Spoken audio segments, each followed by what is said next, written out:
ওগো মাতা ওগো খালা ওগো আমার বোন,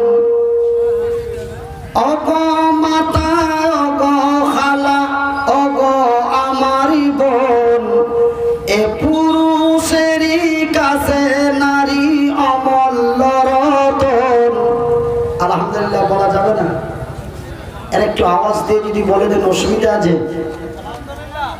একটু সবাই মিলে বললে কি সমস্যা আছে?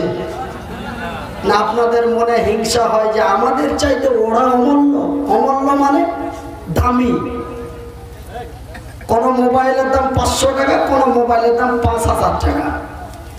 তবে আমরা পুরুষ হয়ে ওরাই বেশি দামি হয়ে গেল, এই জন্য কি আপনাদের হিংসা হয়? তো একটু আওয়াজ ছেড়ে বলি আলহামদুলিল্লাহ।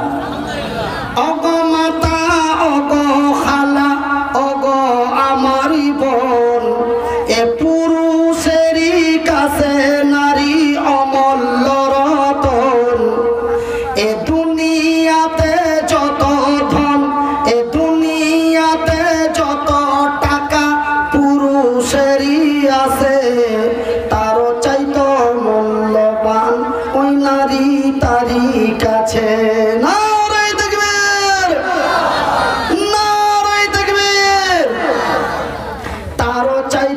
মূল্যবান ওই নারী তারই কাছে। কিন্তু সেই নারীটা নেক হওয়া চাই, ইহকাল পরকাল হবে সুখময়। ওগো মাতা ওগো খালা ওগো মাতা ওগো খালা ওগো আমারি বোন, এ পুরুষেরই ওগো মাতা ওগো খালা ওগো আমারি বোন, তোমাদেরই আরো কথা, তোমাদেরই আরো কথা শুনেন দিয়া মন। যে নারী পঞ্জিগানা, যে নারী পঞ্জিগানা নমাজ পড়িবে, আর যে নারী রমজানের, আর যে নারী রমজানের রোজা না ছাড়িবে, আর যে নারী ইজ্জতের রাখিবে খেয়াল, এ স্বামীর সেবা করে যাবে বাঁচে যত কাল। তবে কি হবে? তাহার জন্য আল্লাহ তাআলা, কার জন্য বন্ধু? একটু আওয়াজ ছেড়ে বলবেন, কার জন্য? কার জন্য? এই দিক থেকে বলছেন নারীর জন্য। নারী যদি বলেন তবে কিন্তু বহু বচন হয়ে যাবে। তার মানে এখানে কিন্তু রুবেলের খালাও চলে আসবে। এখানে হবে ওই নারীটা। কোন নারীটা? সলেহা। ওই নারীটা, ওই নারীর জন্য আল্লাহ তাআলা, ওই নারীর জন্য আল্লাহ তাআলা জান্নাত খুলে রবে। যেই দরজা দিয়ে ইচ্ছা জান্নাতে চলে যাবে, জান্নাতে চলে যাবে। বলি আলহামদুলিল্লাহ। সম্মানিত আজকের সভার সভাপতি, আগত উলামায়ে ইকরাম, সম্মানিত অতিথি বৃন্দ, অত্র এলাকা থেকে ছুটে আসা ইসলাম দরদি ভাই এবং বন্ধুরা, বয়োজ্যেষ্ঠ বাবারা, স্নেহের কচি ছেলেরা, পর্দায় বসে থাকা মা এবং বোনেরা, সর্বাগ্রে ওই মহান রব্বুল আলামিনের শুকরিয়া আদায় করি যেই মহান স্রষ্টার অশেষ কৃপায়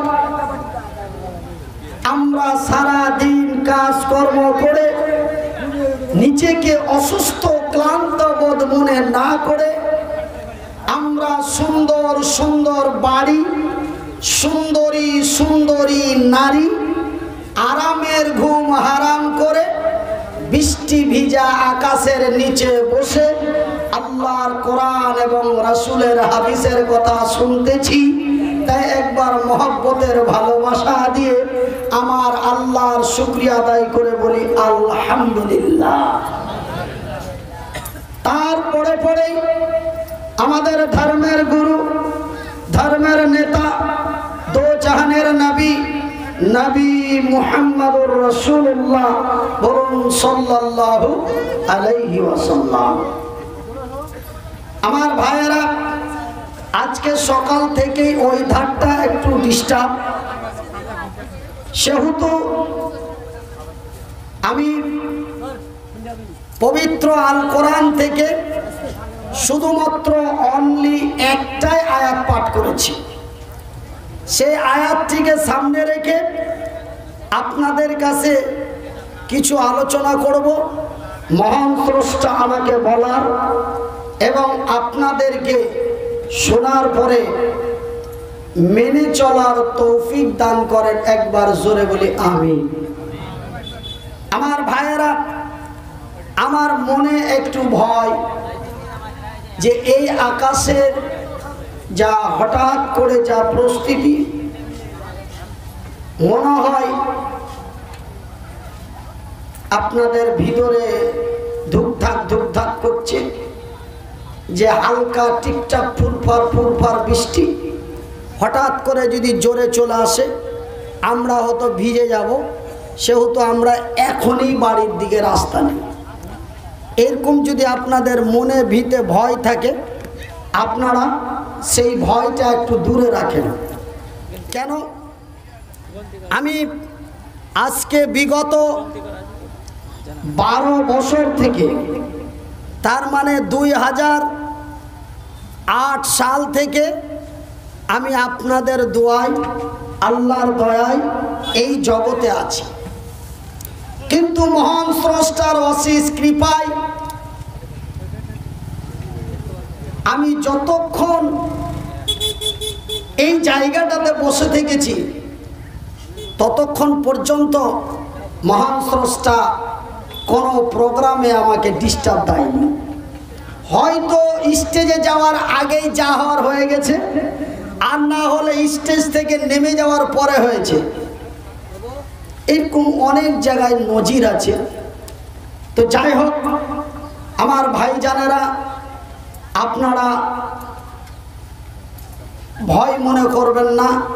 আল্লাহ রাব্বুল আলামিনের দরবারে আমি মুসাফির, মহান স্রষ্টার কাছে বলি, আল্লাহ, আমি এই এলাকাটায়, এই অঞ্চলটাতে বিগত 2010 সালে এসেছিলাম। ওই আপনার নাগর ব্রিজ থেকে নেমে 2-2.5 কিলোমিটার আসার পর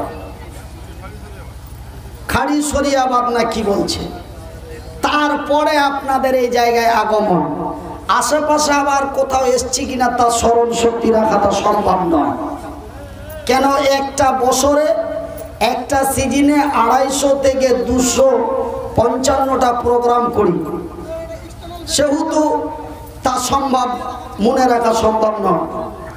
তো মাবুদের দরবারে বলি, আল্লাহ, আমরা বড় আশা নিয়ে এসেছি, আমিও এসেছি, দুটো কথা বলবো, তারা দুটো শুনবে, এমনই আমরা উভয়ে আশা আকাঙ্ক্ষা নিয়ে এসেছি। মাবুদ গো, তুমি বড় সর্বশক্তিমান, ওহু আলা কুল্লি শাইইন কাদির। মাবুদ, তুমি আমাদের একটু সুযোগ দাও। একবার জোরে বলি আমিন, আর একটু মহব্বত দিয়ে বলি আমিন। ভাই, আপনারা এমন ভাবে বলছেন যে কি তার তর্জমা করা যেন সম্ভব হয় না। আমিন মানে কবুল করো, আর আপনারা স্পষ্ট ভাষা দিয়ে বলুন আমিন। মাশাআল্লাহ, আপনাদের অসুবিধা হয়নি তো? আলহামদুলিল্লাহ। তো আমার ভাইয়েরা, আমার বন্ধুরা, আপনারা জানেন এটা মসজিদ, আল্লাহর ঘর। আর এই আল্লাহর ঘর নির্মাণ করতে গেলে কি হবে সেটা আপনাদের জানা আছে। দেখবেন প্রত্যেক মসজিদের কপালে লেখা আছে, বা প্রত্যেক জায়গাতে যেই কোনো লোকের মুখে, আলেম ওলামাদের মুখে শুনেছেন, বুখারী শরীফের হাদিস, মান বানা লিল্লাহি মাসজিদান বানাল্লাহু লাহু বাইতান ফিল জান্নাহ। যারা আল্লাহর ঘর নির্মাণ করে, মহান স্রষ্টা তার ঘর নির্মাণ করে। তবে আল্লাহর ঘর নির্মাণ হয় আল্লাহর জমিনে, আর আল্লাহ তার বান্দার ঘর নির্মাণ করে তার জান্নাতে। একবার জোরে বলি নারায়ে তাকবীর। আর জান্নাত এমন একটা জিনিস, জান্নাত এমন একটা জায়গা, জান্নাত এমন একটা আয়িশময় আনন্দময় জায়গা যে সেই তুলনায় আল্লাহর আকাশের নিচে তেমনটাই নাই। ভাই গো, আমি 2000 শুনেলেন জান্নাত কাকে বলে, আমি একটু আপনাদেরকে বলি। শুধু জান্নাত শব্দটা নিয়ে যদি আমি আলোচনা করি, তবে আজকের মতো রাতগুলি 35টা লাগবে। কত লাগবে? 35 রাত্রি লেগে যাবে যদি জান্নাত দিয়ে, শুধু জান্নাত শব্দটাকেই দিয়ে যদি কথা বলতে আরম্ভ করি। তবে জান্নাত এমন একটি জায়গা, আর সেই জান্নাতেই আমরা যাব। আমার আল্লাহ আমাদের জন্যই, অন্য কোনো প্রাণীর জন্য, অন্য কোনো গরু ছাগল ভেড়া উট হাতি ঘোড়া পিপিলিকা সাপ অন্য কোনো মাখলুকের জন্য আমার আল্লাহ জান্নাত বানায় নাই। জান্নাত বানিয়েছেন শুধুমাত্র একমাত্র আমাদেরই জন্য। একবার জোরে বলি নারায়ে তাকবীর। আর সেই আনন্দময় জান্নাতে আমরাই যাব। আরো জোরে বলি আল্লাহ। জান্নাত কত আনন্দময় জায়গা। এখন ধরেলেন যে আপনারা আমাকে জামাইয়ের চাইতে বেশি ভালোবাসেন, খালি বারবার মসজিদে যে বলছে মাওলানা কি খাবেন, কি নিয়ে আসবো, এটা একটু খান, এই মুরগির মাংসটা একটু খান, এইটা ওইটা। কত আনন্দ, কত সম্মানিত জায়গা, কত সম্মান করছেন আমরা। কিন্তু এর চাইতেও জান্নাত তার আনন্দময় জায়গা। ভাইয়ের আমার, এখন যদি আপনারা আমাকে অত্যন্ত ভালোবাসেন, এখন যদি আপনারাকে বলি দাদা একটা গরম লাল চা নিয়ে আসেন তো, তবে আমাকে বলতে কথাটা ক সেকেন্ড লাগলো? 3 সেকেন্ড। চা আনতে গেল 2 মিনিট, চা বানাতে 5 মিনিট, নিয়ে আনতে আবার 2 মিনিট। তবে 5 আর 4 9 মিনিট আর 3 সেকেন্ড। 9 মিনিট 3 সেকেন্ডের পর আমি চাটা পাবো। কিন্তু জান্নাত এমন এক আনন্দময় জায়গা, আপনাকে মুক্তি দিয়ে বলার দরকার নাই, আপনাকে আপনার মুখের শব্দ খরচ করার কোনো প্রয়োজন নাই। আপনার হৃদয় যদি বলে, অন্তর যদি বলে চা চা, তোর কাছে এসে বলবে খা। চা নিজেই চলে আসবে। শুধু যদি অন্তর বলে চা, তো চা এসে বলবে খা। এদিকে চা পড়তে লেগেছে আমার ভাইরা, আমার বন্ধুরা। তবে এই জান্নাতকে আমরা উপভোগ করার জন্য কি করা দরকার?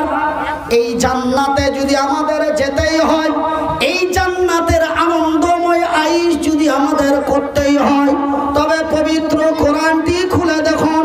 মহান স্রষ্টা তার নিজের ভাষায় বলেন, বিসমিল্লাহির রহমানির রহিম,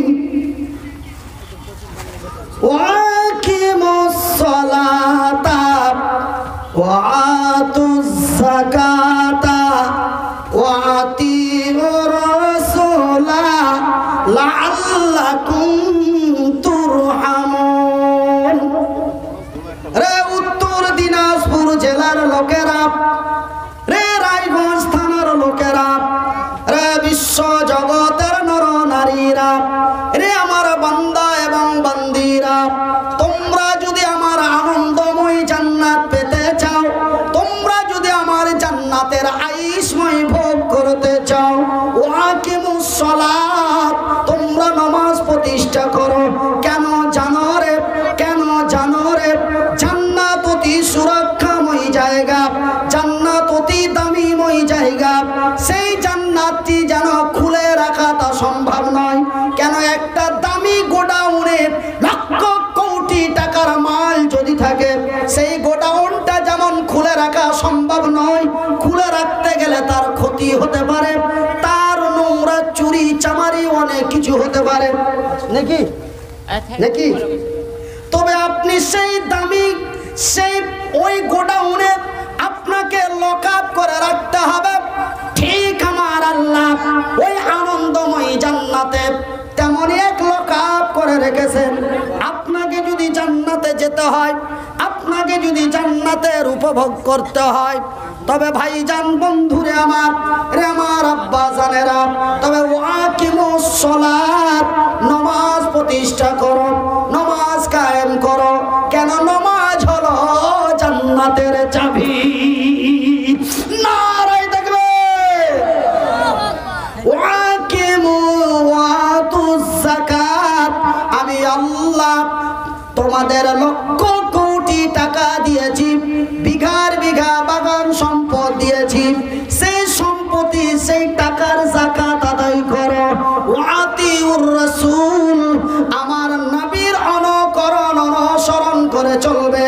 আমি আল্লাহ তোমাদের জন্য আমার আনন্দময় জান্নাত খুলে রেখেছি। একবার জোরে বলি আলহামদুলিল্লাহ। ভাই গো ভাইজান, আমি 2006 সালে জান্নাত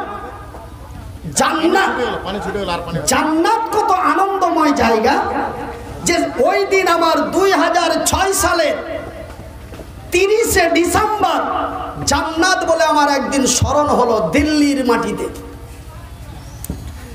আমি আল আরাবিয়াতুল সৌদিয়া, মক্কাতুল মুকাররমা, মদিনাতুল মুনাওয়ারা জিয়ারতের জন্য, কাবা শরীফ তওয়াফের জন্য রওনা হলাম। আমার বিমান ছিল দিল্লি, কলকাতা টু দিল্লি, দিল্লি টু জিদ্দা। কলকাতা থেকে দিল্লি গেলাম। দিল্লিতে যে আকাশের মৌসুম ওয়েদার খারাপের জন্য বিমান 6 ঘন্টা লেট। এয়ার ইন্ডিয়া বিমান কোম্পানি আমাদেরকে রেস্টের জন্য দিল্লির দরবার হোটেলে নিয়ে গেলেন। দিল্লি দরবার হোটেলে গেলাম, এমন একটা কার্ড দিল, দরওয়াজার পাশে যাওয়া মাত্রই দরওয়াজা তার লক খুলে গেল। ভিতরে দেখে এমন এক সিস্টেম, আমি বলি মাবুদ রে, দিল্লির হোটেলে যদি হয় এমন সুন্দর, না জানি তোর জান্নাত কতই সুন্দর। একবার জোরে বলি নারায়ে তাকবীর। ভাইজান, আপনি খাবার খাবেন, দিল্লি দরবার হোটেলে আপনাকে খাবারের জন্য পরিশ্রম করে নিচে যেতে হবে না। আপনার সামনে দুটো বুটাম রাখা আছে, বুটাম টিপলেই খাবার আপনার কাছে এসে উপস্থিত। আপনি যত রকমের খাবার টোটালটাই আপনার কাছে এসে যাবে। আপনি স্বইচ্ছায় সেই খাবারটা নিয়ে টেবিলে রেখে খান। এমনই সুখময় জায়গা যদি ভারতের মাটিতে থাকে, তবে আমার আল্লাহর জান্নাতটা কি মন হয়। কিন্তু আজকে মুসলমান, আজকে আমরা এমন এক ব্যবহার, এমন এক চরিত্র, এমন এক ঘটনার মধ্যে চলছি। আজকে বর্তমান 2018-19 সালের যুবকদের যা চরিত্র, এদের যা ব্যবহার, এদের যা নোংরামি, এদের যা বদনামি, এদের যা অশ্লীলতা, এদের যা অভদ্রতা, আজকে জান্নাতে যাওয়া তো দূরের কথা, রাস্তা পথে এখানে ওখানে যেখানে সেখানে চলে বর্তমান নর নারীদের যা পজিশন, যা অবস্থা দেখা যায়, এরা জান্নাতে যাওয়া তো দূরের কথা, মনে হয় জান্নাতের সেন্ট পাবে কিনা এমনটাই একটা সন্দেহ হয়ে যায়। ভাই গো, তারা জান্নাতে যাওয়ার জন্য আমার মতো তরুণ, আমার মতো যুবক, সেই বিগত 1400 বছর পূর্বের কথা আপনাদের বলি। সেই ঘটনাটা যেন মদিনার মাটিতে ঘটল। তারা জান্নাত পাওয়ার জন্য জান্নাতের লোভে পড়ে, নবীর প্রেমে পড়ে, জান্নাতের লোভে পড়ে, নবীর ভালোবাসায় পড়ে, তারা বিশ্বের মাটিতে বিশ্ববাসীকে এমনই এক ইতিহাস দিয়ে গেছে, সেই ইতিহাস আজ পর্যন্ত আল্লাহ জারি আছে। আজ পর্যন্ত বিশ্বের মাটিতে আমার মতো আলেম ওলামা মাওলানাদের মুখ থেকে বিভিন্ন শ্রোতারা শুনতে পায়, তারা এমনই এক ইতিহাস করে গেছে বিশ্ববাসীর কাছে। ওই জান্নাতের লোভে পড়ে, জান্নাতের প্রেমে পড়ে, নবীর ভালোবাসায় পড়ে, জান্নাতের লোভে পড়ে তারা বিশ্বকে কি ইতিহাস দিয়েছে একটু শুনালি। বুখারীর হাদিস। ভাইজান বন্ধুরা আমার, আমরা রাস্তা দিয়ে যাই, কলার বাগান দিয়ে যাই, লিচুর বাগান দিয়ে যাই, আমের বাগান দিয়ে যায়, বাগানের ভিতর দিয়ে হাঁটতে হাঁটতে দেখা গেল এক দুটো আম টুলটুলে হয়ে, টুলটুলে বলি না, পাক্কা টুলটুলে এরকম বলি আমরা, না নাকি জি? পাক্কা একদম গাছ পাকা টকটক করে দুইটি আম ঝুলে, আমরা পট করে আম দুটা পেড়ে চট করে খেয়ে নিলাম। আপনি আম দুটা খেলেন, এটা যেন রাসূলের বিধান মতে তা হারাম। তবে আমটা হারাম নয় কেন? আমার আল্লাহ আম, লিচু, কাঁঠাল এই সমস্ত নিয়ামত হিসাবে আমার আল্লাহ তার বান্দা বান্দীদেরকে, তার মাখলুকদেরকে দিয়েছেন নিয়ামতের রূপে। এটা তবে সেই জিনিসটা হারাম নয়, সেই জিনিসটা হালাল। কিন্তু আপনি অপরের মাল না বলে, মালিকের বিনা পারমিশনে আপনি মালটা ছিঁড়ে পেড়ে খেয়ে নিলেন, তার নাম হলো হারাম। ভাই গো, আজকে আমরা যখন সারাদিন কাজকর্ম করে রাত্রিবেলায় বিছানে মাথা দিয়ে শুয়ে যাই, তখন আমাদের চিন্তাধারাটা কি হয়? বালিশে মাথা দিয়ে শুয়ে আমরা চিন্তা করি সকাল হবে, এটা করব ওটা করব, জাব্বারের সাথে রহিমের ঝগড়া লাগাবো, এরকম একটা চিন্তাধারা করতে করতে, এরকম একটা ভাবতে ভাবতে আমরা ঘুমিয়ে যাই, জানতে পারি না কখন ঘুম আসলো। ওই শখে সে এত টাকা আছে, সকালবেলায় ওই গরুটা কমেদপুর হাটে নিয়ে যেতে হবে, এরকম আমাদের একটা চিন্তাধারা, তাই না? সকাল হলে ওই শালাকে মারব, এইগুলো হচ্ছে আমাদের চিন্তাধারা, তাই না? কিন্তু তাদের চিন্তাটা কেমন ছিল? যারা জান্নাতের লোভে পড়ে, নবীর প্রেমে পড়ে, নবীর ভালোবাসায় পড়ে, যারা বিশ্ববাসীকে ইতিহাস দিয়েছে, তাদের চিন্তাধারাটা কি ছিল একটু শুনেলেন। একজন নওজোয়ান, নবযুবক, তরুণ টকটকে চেহারা, কিন্তু ইতিহাসের পাতায় পাওয়া যায় ওই ছেলেটার বাবা যেন ছোটবেলায় তাকে রেখে ইন্তিকাল করেছিল। তবে ছেলেটা হলো ইয়াতীম, বাবা হারা। ভাই গো, কথাটা অতি কর্ণপাত দিয়ে শুনুন। আল্লাহর নবী ছিলেন ইয়াতীম, আর ওই যেই ছেলেটার ইতিহাস বলি সেই ছেলেটাও ইয়াতীম। আর আমি মনিরুদ্দিন, আপনাদের সুপরিচিত বক্তা, আমি হলাম মালদা ডিস্ট্রিক্টের ইয়াতীমের বাপ।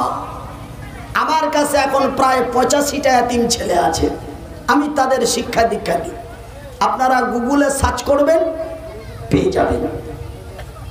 ভাই গো, তবে আমি ইয়াতীমের বাপ, আর আমার রাসূল ইয়াতীম। যে ঘটনাটা বলি সেই ছেলেটাও ছিল ইয়াতীম। ওই ইয়াতীম ছেলেটা সারাদিন কাজকর্ম করেছে, বালিশে মাথা দিয়ে শুয়ে আছে। শুয়ে থাকতে থাকতে তার একটা কথা মাথার মধ্যে আসলো। সেই কথাটা কার? সেই কথাটা যেন আসলো আমার নবীর কথা। তাদের চিন্তাধারাটা কেমন? বালিশে মাথা দিয়ে শুয়ে আছে, হঠাৎ করে নবীর কথা মনে পড়ে গেল। আমার নবী, আল্লাহর নবী, দয়ার নবী, বিশ্বের নবী, নবী মুহাম্মদুর রাসূলুল্লাহ, বলুন সাল্লাল্লাহু আলাইহি ওয়াসাল্লাম। রাসূল বলেছেন, এক অন্যের মাল বিনা পারমিশনে খাওয়া হারাম। এক অন্যের মাল বিনা পারমিশনে খাওয়া কে? আরে ভাই, একটু ক করেন, ভালো লাগবে। বিনা পারমিশনে খাওয়া হারাম। কথা বলেছেন, তাতে কি আপনাদের অসুবিধা হয়নি তো? কেন আপনাদের অসুবিধা হলে আমার রসুলের দ্বারায় নবীর জন্ম থেকে নিয়ে মৃত্যু পর্যন্ত হিন্দু, জৈন, বৈধ, খ্রিস্টান, ইহুদি, নাসারা, দেওবন্দি, বেরেলি, হানাফি, কাদিয়ানি, মালিকি, হাম্বলি, শিয়া, সুন্নি, খান, পাঠা, ছেলে, বুড়ো, তরুণ, রসুলের দ্বারায় কেউ কষ্ট পাননি। জোরে বলি আলহামদুলিল্লাহ। তবে আমি তো রসুলের উম্মাত এবং নবীর ওয়ারিস, আমার দ্বারা আপনারা কষ্ট পাবেন এটা আমি কখনো চাই না। একটু জোরে বলতে যদি আপনাদের কষ্ট হয় তবে খবরদার বলবেন না প্লিজ। কিন্তু যদি কষ্ট না হয় একটু বলবেন, একটু কম করবেন, ভালো লাগবে আমার ভাইয়েরা। তবে ওই ছেলেটার মাথার মধ্যে এসে গেল রাসূল বলেছেন এক অন্যের মাল বিনা পারমিশনে খাওয়া হারাম। তবে আল্লাহ আমার নবী এই কথা বলেছেন। তবে আমার তো একটা খেজুরের বাগান আছে, আর আমার বাগানের পাশে আরো একটি বাগান আছে। ওর বাগানের খেজুরগুলি আমার বাগানে পড়ে, আর আমার বাগানের খেজুরগুলি ওর বাগানে পড়ে। ওর খেজুরগুলি আমাকে খেতে হয়, আমার খেজুরগুলি ওকে খেতে হয়। কেন? এটা তো চিনা সম্ভব নয় খেজুরটা কার। যদি ওর আম হতো আর আমার জাম হতো তবে বোঝা যেত নাকি? যদি ওর আম হতো আর আমার জাম হতো তাহলে বোঝা যেত এটা ওর মাল, এটা আমার মাল। রহিমের বহু আর করিমের বহু দুজনা যদি উল্টা দিকে মুখ করে ঘুরে থাকে বোঝা যাবে কার বহু কোনটা কার বহু। সাহস করে কেউ কোনোটা দাঁত দিতে পারবে না। কিন্তু মানুষের পরিচয়টা এই চেহারা খানিতে। তো আরো খেজুর ওরও খেজুর, এ তো চিনা যায় না। তবে ওর খেজুরগুলি আমাকে খেতে হয়, আমার খেজুরগুলি ওকে খেতে হয়। তবে রাসূল বলেছেন এক অন্যের মাল বিনা পারমিশনে খাওয়া হারাম। কথা কি বুঝা যাচ্ছে না শোনাইছে? কথা শুনে লাভ নাই, কথা বুঝেন লাভ হবে। ভাইজান বন্ধুরে, এইবার তার ঘুম হারিয়ে গেল। মাবুদের সমস্যার সমাধান কেমন করে করা যায় চিন্তা ভাবনা করতে করতে রাত্রি 2-2:30টার দিকে তার চিন্তার শেষ মাত্রায় সিদ্ধান্ত এলো সকালবেলায় উঠব। আর সকালবেলায় উঠে আমি তো মদিনার ইয়াতিম গরিব, বাগান ছাড়া বাবার দেওয়ার কিছুই নাই। তবে খেজুরগুলি কিছু পারব, আর খেজুরগুলি কিছু পেড়ে বাজারে বিক্রি করে ওই টাকাটা দিয়ে আমার বাগানটা এবং তার বাগানটার মিডিল সীমানা দিয়ে একটা উঁচু করে ওয়াল দিয়ে দেব, উঁচু করে একটা বেড়া দিয়ে দেব, যেন ওর খেজুরগুলি আমার বাগানে না পড়ে আর আমার খেজুরগুলি যেন ওর বাগানে না পড়ে। সকাল হয়ে গেল, কাজ আরম্ভ হয়ে গেল। কিন্তু আমাদের একটা সাধারণ আঞ্চলিক ভাষায় আছে খোড়ার পা খালে পড়ে। আল্লাহ যারে ভালোবাসে তারে বিভিন্ন দিক দিয়ে পরীক্ষা করে বান্দা আমার সইতে পারে কি না। ভাই গো, মা যেই ছেলেটাকে বেশি ভালোবাসে ওই ছেলেটাকে মা বেশি গালি দেয় রাগে। একটা সিম্পল ভাষায় আছে যার পিছনে বোকার লোক নাই তার ভবিষ্যৎ ভালো নাই।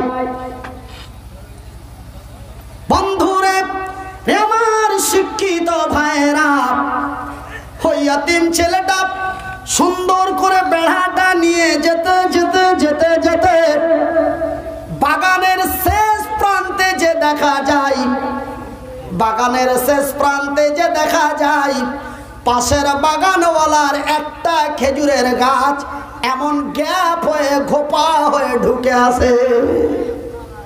গাছটা ওখানে যে আটকে গেল। সোজা যদি নিয়ে যাওয়া যায় তবে ওর গাছ জায়গা আমার দিকে পড়ে যাবে। এটা তো তা নেওয়া যাবে না, এটা তো তারিখ।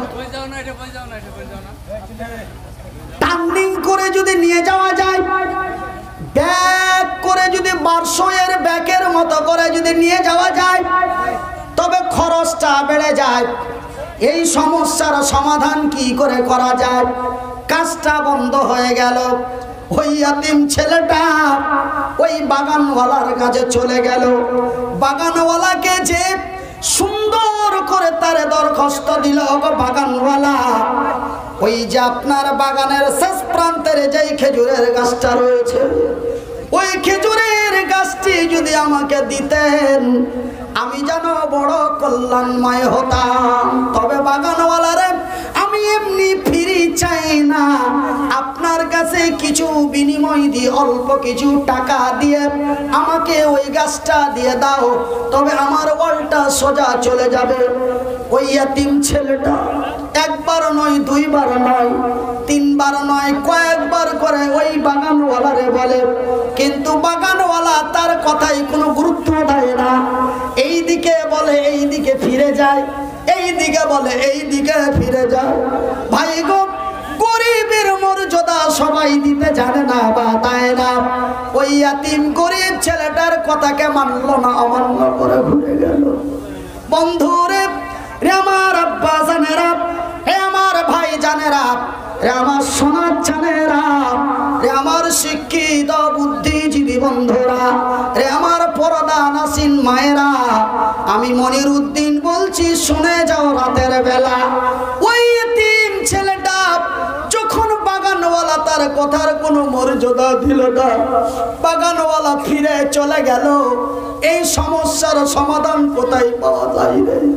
এইরকম করতে করতে তার মনের মধ্যে এসে গেল, তার ব্রেনের মধ্যে এসে গেল, আমার রাসূল তো বেঁচে আছেন, আমার নবী তো বেঁচে আছেন, দেখি রাসূলের কাছে যাই, দেখি নবীর কাছে যাই, আল্লাহর নবীকে যে দরখাস্তটা দেব, রাসূল যদি আমার এই সমস্যার সমাধান করে দিতে পারে। এই বলে ওই ইয়াতিম ছেলেটা আল্লাহর নবীর কাছে চলে গেলেন, নবীর খোঁজে গেলেন। নবী মসজিদে নববীতে বসে সাহাবীদের নিয়ে, তরুণদের নিয়ে দিনের আলোচনা করেছেন। নবী সাহাবীদের নিয়ে বসে আছেন, দিনের আলোচনা করছেন। এই মুহূর্তে ইয়াতিম ছেলেটা নবীর কাছে প্রবেশ করে বলল, আসসালামু আলাইকুম ইয়া আইয়ুহান নবী, ও আল্লাহর নবী, দয়ার নবী, বিশ্বের নবী, ইয়া রাসূলুল্লাহ, ও নবী গো আমার, আমি মদিনার ওই ইয়াতিম বাবা হারা আপনার কাছে একটি ছোট্ট দরখাস্ত নিয়ে এসেছি হুজুর। এই কাজটি যদি আমার করে দিতে পারেন, করে দেন, আমি ইয়াতিম যেন বড় কল্যাণ হতে পারি। রাসূল বলেন, কি রে? ওই ইয়াতিম ছেলেটা ইতিহাস তার ঘটনা খুলে বলল। রাসূল বললেন, ওই বাগানওয়ালারে ডাক দাও। বাগানওয়ালাকে ডাকা হলো, বাগানওয়ালা আসলো, বলে তুমি কি বাগানওয়ালা? বলে হ্যাঁ আমি বাগানওয়ালা। বাগানওয়ালা রে, আমি নবী বলছি, তোমার বাগানের শেষ প্রান্তের খেজুরের গাছটা এই ইয়াতিম ছেলেটাকে দিয়ে দাও। একবার নয়, দুইবার নয়, নবী কয়েকবার করে তাকে বললেন। শেষ পর্যন্ত ওই ইয়াতিম ছেলেটার জন্য সুপারিশ বারবার বারবার সুপারিশ করলো। বাগানওয়ালা যেন রাসূলের কথাও মানছেন না। শেষ পর্যন্ত নবী তাকে গ্যারান্টি দিয়ে দিলেন, নবী তাকে গ্যারান্টি দিয়ে দিলেন। নবী বলেন, বাগানওয়ালারা, আমি নবী বলছি, ওই গাছটা তুই ইয়াতিম ছেলেটাকে দিয়ে দে, আমি নবী বলছি তোর বড় কল্যাণ হবে, দিয়ে দে, বিশ্বাস কর, তোর কল্যাণ হবে, দে, আমি নবী গ্যারান্টি দিয়ে বলছি, দে। এমন গ্যারান্টি দিয়ে রাসূল বলার পরেও ওই এতিম ছেলেটা যেন তার কথা না, রাসূলের কথা রাখলেন না, উল্টো পিঠ দিয়ে যেন হেঁটে দিল। আমার নবীর মুখটি যেন মলিন হয়ে গেল। নবী যেন বড় দুঃখে দুঃখিত হয়ে গেলেন। তবে কিসের দুঃখ, কিসের দুঃখ? আমি একটা সারা বিশ্বের নবী, বেটা তুই আমার কথা রাখলি না, এই দুঃখে নাকি? না, আমি সারা পৃথিবীর নবী, আকাশ জমিনের নবী, ফারিস্তাদের নবী, আল্লাহর নবী, বিশ্বের নবী, আর তুই আমার কথা রাখলি না, চরিত্র এমন ছিলেন না, নবীর ব্যবহার এমন ছিলেন না। কিন্তু বর্তমান 2019 সালের নেতারা আমার রাসূল কোন নেতা ছিলেন এখানে একটা পরিচয় নিয়ে এলেন। বর্তমান 2019 সালের নেতারা সেই বামফ্রন্ট হোক, সিপিএম হোক, তৃণমূল হোক, আরএসএস হোক, বজরং হোক, কংগ্রেস হোক, ইটা হোক, ওটা হোক, যেটা হোক সেটাই হোক, কোন এক বিশাল ব্যক্তির যদি কথা না শোনে, নেতা যদি বলে দেয় তুই বাগানে তোর ওই আম বাগানের 15 কেজি আম অফিসে পাঠাই দিবি, যদি না পাঠায় বলে বেটা তুই পাঠালি না, কাইলি তোর বাগানের গুষ্টি মেরে দিছি। এরকম গুষ্টি মারা না আছে না? না, আমি তোকে এত সুন্দর করে বললাম এটা তুই মেনে নে, তুই মানলি না। তোকে যদি দেখে দিতে না পারি তো জ্বালা আমি রায়গঞ্জ থানার ওসি নই, তোর গুষ্টি মেরে দেবো। আমার রাসূলের চরিত্র এমন ছিলেন না, আমার নবীর ব্যবহার এমন ছিলেন না। তবে নবী কিসে দুঃখে দুঃখিত? ওই যে বাগানওয়ালা ফিরে চলে গেল, নবী বড় দুঃখে দুঃখিত। কিসের জন্য রে?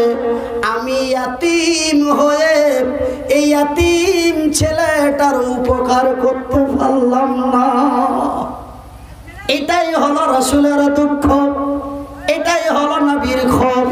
আমি ইয়াতীম হইয়া এই ইয়াতীম ছেলেটার উপকার করতে পারলাম না। আল্লাহ তুমি তার কল্যাণ করো। বন্ধুরে, নবীর চেহারার দিকে দেখে, এই যে দেখছেন আমার ডান দিকে বসে আছে, বয়সটা খুব হলে 30 থেকে 35, এমন এক নওজোয়ান তরুণ যুবক রাসূলের সামনে দাঁড়িয়ে গেলেন। ইয়া রাসূলুল্লাহ, ওগো আল্লাহর নবী, দয়ার নবী, বিশ্বের নবী, হুজুর গো আপনি বলুন তো ওই খেজুরের গাছটা কেউ একজন কিনে দিতে পারে কি না? তারা জান্নাতের লোভে পড়ে, রাসূলের প্রেমে পড়ে তারা বিশ্বকে কি ইতিহাস দিয়েছে। আমরা দিয়েছি কলঙ্ক। আমরা কি দিয়েছি?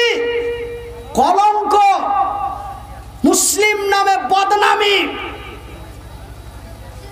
মুসলিম নামে অশ্লীলতা পরিচয় দিচ্ছি। মদের আড্ডাতে যে দেখো 40টা মদখোর থাকলে 30টাই মুসলমান। জেনার আড্ডায় যে দেখো 20টা ধরা পড়লে 15টাই মুসলমান। কি ভাই কথা খারাপ লাগছে? কথা গায়ে লাগছে? কথা গায়ে লাগারই। কিন্তু দেখুন তাদের কি মহব্বত ছিল, জান্নাতের কি লোভ ছিল, রাসূলের নেতার তারা কি সম্মান করত, নেতার কথার কি মর্যাদা রাখত। ওই নওজোয়ান তরুণ যুবক দাঁড়িয়ে বলেন, ইয়া রাসূলুল্লাহ, ওগো আল্লাহর নবী, দয়ার নবী, বিশ্বের নবী, ওই গাছটা কি কেউ কিনে দিতে পারে? নবী এক বাক্যে বললেন, অবশ্যই নবী গো, ওই গাছটি যদি কিনে দেওয়া যায় তবে তার বিনিময়টা কি? গাছটা যদি কেউ কিনে দেয় তো লাভ কি? কি লাভ? রাসূল বলেন, রে আল্লাহর সৈনিক, নবীর সাহাবী, শোনো রে, ওই খেজুরের গাছটা যদি কেউ কিনে দেয়, আমি নবী কথা দিচ্ছি, আমি নবী গ্যারান্টি দিয়ে বলছি, এমনই গাছ একটা তারে জান্নাতের মধ্যে মাবুদের কাছ থেকে দাইয়ে দেব। দিয়ে দিব নয়, দাইয়ে দেব। কেন? আল্লাহ ব্যতীত অন্য কেউ দিতে দিতে পারে? কিন্তু আমাদের কিছু শ্রেণীর মুসলমান এরা আবার কোনো এক জায়গাতে যে চায়। আমি নিজের চোখে দেখেছি, আল্লাহ ব্যতীত অন্য কাউরি কাছে সিজদা করা যায় না।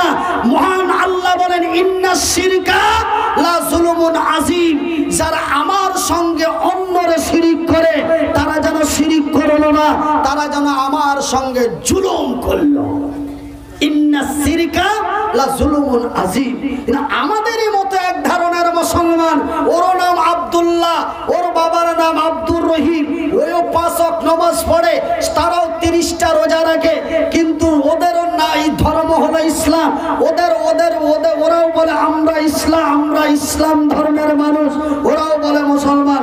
ওরা আবার মহান স্রষ্টারে বাদ দিয়ে অন্য কোনো ব্যক্তির কাছে যে চায়, সেই ব্যক্তিগুলোর নাম কি আবার জানেন? খাজা বাবা, পিয়াজি বাবা, ন্যাংড়া বাবা, হগলা বাবা, বস্তা বাবা। আসামে একটা বস্তা বাবা আছে, আমি তার সঙ্গে মুসাফা করেছি। ও বস্তার পাঞ্জাবি গায়ে দিয়ে বেড়ায়, তার জন্য ওকে বস্তা বাবা বলে। আমার ভাইরা, কিন্তু মহান আল্লাহ রব্বুল আলামিনের রাসূল বলেন, রে নওজোয়ান, ওই গাছটি যে কিনে দেবে, আমি ওই গাছটির বিনিময় এমমনই একটা গাছ জান্নাতের মধ্যে আমি রাসূল তারে তাইয়ে দেব। ভাইজান, বন্ধুরা আমার, এইবার 3য় নম্বরে বলেন, ইয়া রাসূলুল্লাহ, জান্নাতের ভিতরে যেই গাছটি দেওয়া হবে, ও কিন্তু মামুর বেটা বলছে না যে কি আমি দিব, ও খালি নবীর কাছে বিষয়টা জানছে, একটার পর একটা জানছে। ইয়া রাসূলুল্লাহ, জান্নাতের ভিতরে যেই গাছটি দেওয়া হবে, ওই গাছটা কেমন হবে? রুবেলের গে কাঁঠালের গাছের মতো নাকি? সালামের গে লেচুর গাছের মতো নাকি? কাইয়মের গে পেয়ারার গাছের মতো নাকি? জান্নাতের ভিতরে যে গাছটা দেওয়া হবে, ওই গাছটি কেমন হবে? আল্লাহর নবী, দয়ার নবী, বিশ্বের নবী বললেন, ওই জান্নাতের ভিতরে যেই গাছটি দেওয়া হবে, ওই গাছটার যে ডিস্টেন্সটা, ওই গাছটার যে দূরত্বটা, ওই গাছটার যে ছায়াটা, ওই গাছটার যে ডিস্টেন্সটা, ওই গাছটার যে ছায়াটা, ওই গাছের যে ডাল ফাংড়িটা এত লম্বা, এত চওড়া। রাসূল বলেন, সাহাবীরা রে আল্লাহর সৈনিক, নবীর সাহাবী রে, তরুণ যুবক, একটা হিষ্ট পুষ্ট উঁচা তাগড়া জোয়ান শক্তিশালী ঘোড়া, করিমের গে সিটাসে লাগা গরুটার মতো নয়, করিমের গে সিটাসে লাগা গরুটার মতো নয়। কেমন? এমন মোটা তাজা উঁচা শক্তিশালী ঘোড়া, গাছের এই মাথা থেকে গাছের এই প্রান্ত থেকে গাছের ওই প্রান্ত পৌঁছাতে তাকে 100 বছর লেগে যাবে। সুবহানাল্লাহ। আপনারা বুঝতে পারেন না, ভাষাটা যদি বুঝতে পারতেন তবে এমনিতে মুখ দিয়ে অটোমেটিক সুবহানাল্লাহ বেরিয়ে যাবে। আল্লাহ এমনই মহান। জোরে বলি সুবহানাল্লাহ। গাছের এই মাথা থেকে গাছের ওই মাথা যেতে কত লাগবে? 100 বছর। বুখারীর হাদিস, বানানো কেসা। ভাইজান, বন্ধুরা আমার, এই 3টি শব্দ যখন নবীর মুখ থেকে শুনে নিলাম, এই নওজোয়ান তরুণ যুবক রাসূলের সামনে আর দাঁড়িয়ে থাকতে পারলেন না, দৌড় দিয়ে চলে গেল বাগানওয়ালার কাছে। বাগানওয়ালাকে যে বলে, রে বাগানওয়ালা, তুমি কি বাগানওয়ালা? বলে, হ্যাঁ আমি বাগানওয়ালা। বাগানওয়ালা রে, তোমার বাগানের শেষ প্রান্তের খেজুরের গাছটা কি বিক্রি করবে? বাগানওয়ালার মাথা করো, হবে এই গাছে আছে কি? কথাটা কিন্তু বুঝা যায়। হাদিসের মধ্যে পাওয়া যায় যে বাগানওয়ালার ভিতরে 2টা জিনিস ছিল, একটা ছিল কৃপণতা আর একটা ছিল কি লোভ। দুটোই তার মধ্যে ছিল। একটা হলো কৃপণ, মাক্খি চুষ। মাক্খি চুষ কাকে বলে ভাই? কৃপণ। তো মাক্কি চুষ শব্দটা কোথা থেকে এসছে জানেন? একটা লোক এত কৃপণ, এত বক্ষী যে তার পরিচয়টা দেখলেন। তো ও দুধ নিয়েছে 1 কিলো বা আধা কিলো দুধ নিয়েছে, দুধটা গরম করতে দিয়েছে, বাড়িতে মেহমান এসছে। এবারকার দুধ দিয়ে চা বানার জন্য দুধ আনতে যাচ্ছে, তো দেখা যাচ্ছে যে দুধের মধ্যে একটা মাছি পড়ে আছে। উসকো মাছি কো ক্যা বলা যাতা হ্যায়? মক্খি। মাছি কো ক্যা বলতে হ্যায়? মক্খি। তো দুধের মধ্যে একটা মাছি পড়ে আছে, তো মাছিটা তো আর জানে ধরে চায়ের মধ্যে সিঝা যাবে না, যাবে জি ভাই? তখন ও দুধের মধ্যে 2টো আঙ্গুল দিয়ে মাছিটাকে এইভাবে আঙ্গুল দিল। তো এইভাবে আঙ্গুল দিয়ে মাছিটা উঠাচ্ছে, তো মাছিটা উঠালো, তো ওই অঙ্ক করে দেখছে। কি অঙ্ক করছে? এই আঙ্গুলে 1 ফোঁটা, এই আঙ্গুলে 1 ফোঁটা, ক ফোঁটা হলো? 2 ফোঁটা। আর মাছির 2 পরে 2 ফোঁটা, মানে 2 পাকায় 2 ফোঁটা, কত হলো? 4 ফোঁটা। পুরো মাছিটাতে যেখানে লেগে আছে ওখানে 1 ফোঁটা, তবে ক ফোঁটা হলো? 5 ফোঁটা। ও খালি ঘুরিয়ে ঘুরিয়ে দেখে আর ভাবে এতটা দুধ নষ্ট হয়ে যাবে, 40 টাকা কেজি দুধ বরবাদ হয়ে যাবে, কি করা যায়? এই চিন্তা ভাবনা করতে করতে ডানে বামে তাকিয়ে ওরে চুষে ফেলে দিল। उसको बोला जाता है मक्खी चूस। ডাহিন বাঁয়ে দেখছে কেউ নাই, তখন ভক করে চুষে ফেলে দিলেন। এরই নাম হলো মক্খি। 5 ফোঁটা দুধের জন্য মাছি আঙ্গুল সহ চুষে মাছিটাকে ফেললো। এত বক্ষিলের বক্ষি মামুর বাটা। তো হাদিসের মধ্যে পাওয়া যায় ওই বাগানওয়ালার ভিতরে 2টা ছিল। একটা হলো মাক্কি চুষ, আর দ্বিতীয় হলো লোভী। ওই লোভী মাক্কি চুষ কৃপণতার কারণে গাছটা কাউরে দিতে পারে নাই। এতিম ছেলেটা এত বিনয় করলো, তবুও এতিম ছেলেটার কথা রাখলো না। এমনকি রাসূলের কথা অপমান করে রিটার্ন হয়ে গেল, খবরদার দিল না। কিন্তু এই যুবক যখন চলে গেছে, বাগানওয়ালার মাথা চক্কর দিয়ে উঠেছে। ব্যাপারটা কি রে? নিশ্চয় এই বাগ গাছের মধ্যে কোনো মাল আছে। ও তখন হক ছেড়ে বলছে হ্যাঁ বেচবো। ও বুঝে নিয়েছে গাছের মধ্যে আছে কিছু, না হলে এই গাছটার উপরে এরকম কেন ব্যাপার চালু হয়ে গেছে। ও তখন হক ছেড়ে বলছে হ্যাঁ বেচবো। কত নেবে? বাগানওয়ালা বলে কত দেবে? খরিদ্দার বলে বন্ধু রে, ওই যে দেখছো সামনের খেজুরের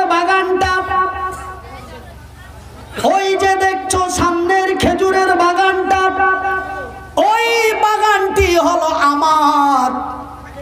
ওই বাগানের ভিতরে 600টা খেজুরের গাছ আছে। কটা? 600টা। 600টা খেজুরের গাছ আছে। শুধু 600টা খেজুরের গাছ নাই রে, ওই বাগানের ভিতরে আমার বাড়ি আছে। ওই বাড়িটাতে আমি আমার পরিবার নিয়ে থাকি।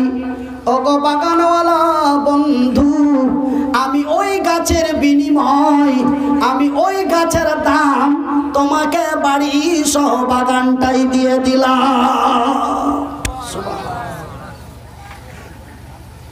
একটা গাছ কিনলো জায়গা, 600 গাছ বাড়ি দিয়ে। কিসের লোভে রে? জান্নাতের লোভে। কেন? জান্নাত অতি আনন্দময় জায়গা, জান্নাত অতি আয়ুষ্ময় জায়গা। এই চোখ বন্ধ করে দিলে আর কেউ নাই। তোর লক্ষ টাকার কোনো দাম নাই। তোমার সুইজারল্যান্ড ব্যাংকে, আমেরিকার ব্যাংকে, ভারতের বিভিন্ন ব্যাংকে লক্ষ কোটি টাকা আছে, তুমি যদি মরে যাও 500টা টাকাও তোর কবরের ভিতরে দেবে না। ভাই গো, আপনারা মনে মনে ভাববেন মনিরউদ্দিন ভাই, আপনার পকেটে যদি টাকা 10,000 থাকে, আপনি 1000 টাকা যদি এই মসজিদে দিয়ে দেন, তবে আপনার কাছে আরো 9000 টাকা থাকলো, আপনার তাতে কোনো সমস্যা নাই। তবে ওই বাগানওয়ালার অনেক বাগান ছিল, একটা দিয়ে দিল নাকি? না না না না, আমার ডানে বামে আমার সামনে অনেকে আলেম ওলামা বসে আছেন। আপনাদের এলাকার সবচাইতে যেটা বড় মুলবি, ওকেই জিজ্ঞাসা করবেন, ওই যে 600টা গাছ সহ বাগান বাড়ি দিল, ওর আরো বাগান ছিল কি ছিল না? ভাই গো, আমি মনিরউদ্দিন বলছি, আপনাদের সন্দেহ হলে জেনে নেবেন, ওই নবীর সাহাবীর ওই বাগান বাড়ি ছাড়া আর কিছুই ছিল না। কিন্তু দিল কেন রে?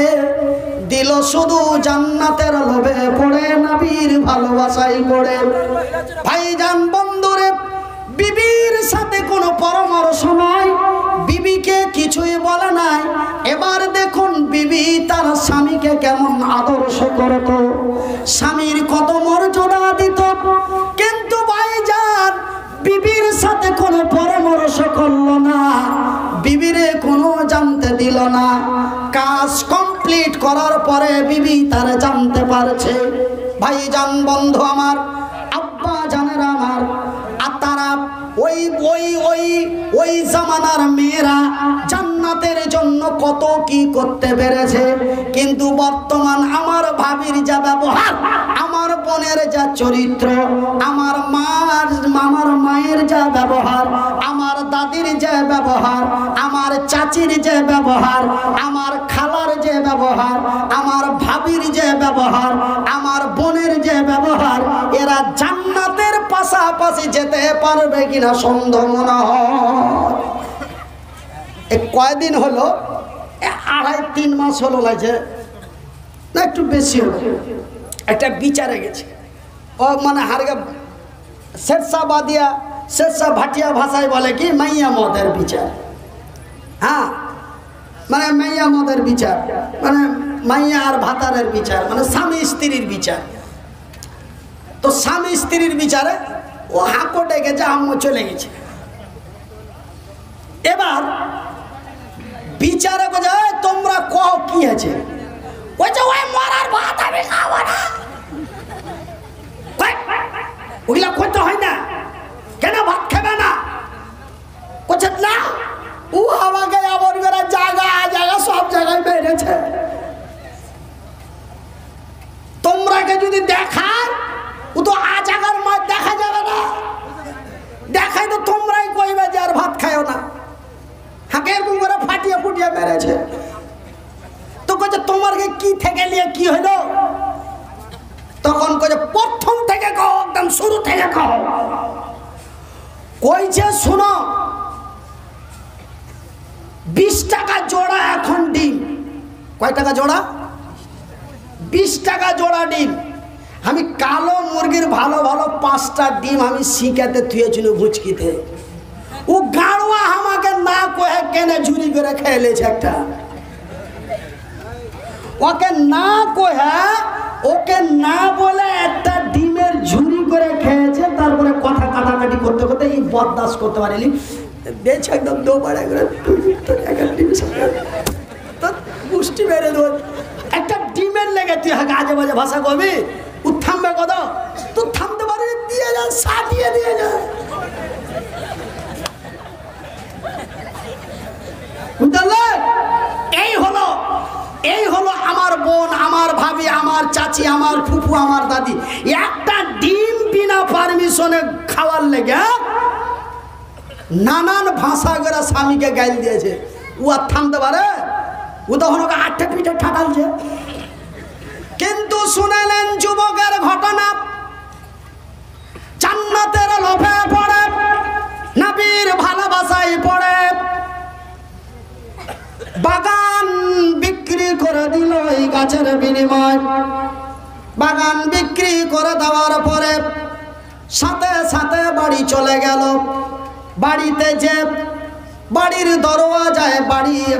দরওয়াজায় ঠোকা দিয়ে বিবিরে ডাক দিয়ে বলে, ওগো বিবি জান, ওগো বিবি সাহেবা, বিবিরে তাড়াতাড়ি বাড়ি থেকে বেরিয়ে যাও, এই বাড়িতে আর থেকো না বিবিরে, 1 মিনিট লেট করো না। কচি কাচাদের নিয়ে, ছেলে পিলেদের নিয়ে, পটলা পাটলি নিয়ে, হাঁড়ি পাতিল নিয়ে তাড়াতাড়ি বেরিয়ে যা বিবিরে, বিবিরে এই বাড়িতে আর থেকো না, এই বাড়িতে আর থাকিস না। বলে কেন গো স্বামী জান, বাড়ির ভিতরে কি আসা যাবে না? সুন্দর করে বলছে বাড়িতে কি আসা যাবে না? ওখান থেকে চিলে যে কিসের লেগে বাড়ি থেকে বাড়াবো একটু কও। না রে বিবি না, এই বাড়ির ভিতরে আর যাওয়া যাবে না। কেন গো বিবি জান? বলে বিবি রে, এই বাগান বাড়ি বিক্রি করে দিয়েছি। কখন বিক্রি করলে গো? বলে বিবি রে, এই মুহূর্তেই বিক্রি করে তোমার কাছে এসেছি। কত টাকায় বিক্রি করলে গো জান? বলে বিবি রে, জান্নাতের একটা গাছের বিনিময় এই বাগান বাড়ি বিক্রি করে দিয়েছি। নারায়ে তাকবীর। বিবি তার 1 মিনিট লেট করলো না, বিবি তার 1 মিনিট লেট করলো না। সঙ্গে সঙ্গে পটলা পাটলি নিয়ে, কচি কাচাদের নিয়ে, ছোট্ট ছোট্ট বাচ্চাদের নিয়ে, পটলা পাটলি হাঁড়ি পাতিল নিয়ে রাস্তায় বেরিয়ে গেল, খাস মাটিতে বেরিয়ে গেল। আমরা যেমন বন্যার সময় সুন্দর বাড়ি ছেড়ে বাদের উপরে যে আশ্রয় নিয়েছিলাম, ঠিক তেমনই নওজোয়ান জান্নাতের লোভে পড়ে, নবীর ভালোবাসায় পড়ে ভাইজান ওই ইয়াতিম ছেলেটার উপকার করার জন্য। কেন ভাই গো? ইয়াতিমের ব্যাপারে রাসূল বলেছেন, যারা ইয়াতিমের উপকার করে, যারা ইয়াতিমের সাহায্য করে, যারা ইয়াতিমের মাথায় হাত বুলায়, যারা ইয়াতিমের কল্যাণ করে, যারা ইয়াতিমরে ভালোবাসে, ভাই মারাত্মক কথা। অনেক বাবা কি করে জানেন? অনেক বাবা কি করে? মাছকলবাটা যখন মরে গেল তখন ও মুচ্ছা মাহরুম করে দিয়ে মাছকলবাটার ছেলেপিলাকে কিছু দেয় না, তাই না? এরকম আছে না? ও মুজুরু মিলা, ওকে যেন হাজি তুমি ছোট ছোট ইয়াতিম ছেলেগুলাকে কিছু করে দিলা না, কোথাও বড় বড় মুলবি তো ফতোয়া দিছে যে কি বেটা যদি মরে যেত মুজুরু মিলাস। আরে মামুর বেটা মুজুরু মিলাস, তুই এই পৃষ্ঠাতে পড়লি ঠিকই আছে, নবীর একটা হাদিস মানবি আর আরেকটা হাদিস ছিঁড়ে দিবি নাকি? বলে রাসূল বলেছে, বলে নবীর হাদিস বড় বড় মাদানী সালাফি কাশ্মী ওরা বলছে যে কি মাঝকল বেটা যদি মরে যায়, ছোট বেটা যদি মরে যায়, বড় বেটা যদি মরে যায়, তোকে মজুর মিলাস করে দাও। তো নবীর হাদিস মেনেছি, কি অন্যায় করেছি? আরে মামুর বেটা এখানে তুই নবীর হাদিস মানলি আর ওইখানে কি তুই মানবি না? ওইখানে যে আমার রাসূল বলছেন, যারা ইয়াতিমদের ভালোবাসে, যারা ইয়াতিমদের সহযোগিতা করে, যারা ইয়াতিমের মাথায় হাত বোলায়, যারা ইয়াতিমদের কল্যাণ করে, ওই ইয়াতিমের বাপ আর আমি নবী একটাই জান্নাতের ভিতরে এমন পাশাপাশি থাকবো। আলহামদুলিল্লাহ বলে আরো জোরে। মাঝকল বেটা মরে গেল, বড় বেটাকে মুচ্ছা দিয়ে দাও, এরকম জান্নাতে থাকবো, এই কথা রাসূল বলেননি। দুটা বেটা, একটা মরে গেল, ওর ছেলে পিলাকে ওর মুজুর মিলাস করে দাও, আর ওই বেটার মুচ্ছা দিয়ে দাও, ওই বেটাকে দেওয়ার বাপ আর আমি নবী এরকম একটা জান্নাতে থাকবো। এরকম হাদিস একটা দেখাতে পারবো না। আমি তো ছোট মৌলবি, আমি ফের কি জানি ফেদার মাথা, কিন্তু মোটা মোটা চাওড়া চাওড়া উঁচা উঁচা মৌলবি গালাকে পুছ করবে।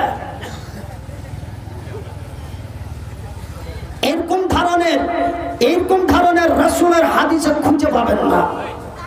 আপনাকে মিসকাত থেকে নিয়ে বুখারী পর্যন্ত যতগুলি হাদিস আছে আমি চ্যালেঞ্জ দিয়ে বলছি, কিন্তু রাসূল সুন্দর করে বললেন যে এতিমের পিতা মানে যারা এতিমের সাহায্য করে, যারা এতিমদের কল্যাণ করে, যারা এতিমের মাথায় হাত বোলায়, যারা এতিমদের সাহায্য করে, ওই এতিমের বাপ, ওই এতিমের পিতা আর আমি রাসূল একটাই জান্নাতের ভিতরে এমনই পাশাপাশি থাকবো। রাসূল এইভাবে দুটো লোক দুটো আঙ্গুলকে এমন করে দেখালেন সাহাবীদের সামনে। একবার জোরে বলি আলহামদুলিল্লাহ।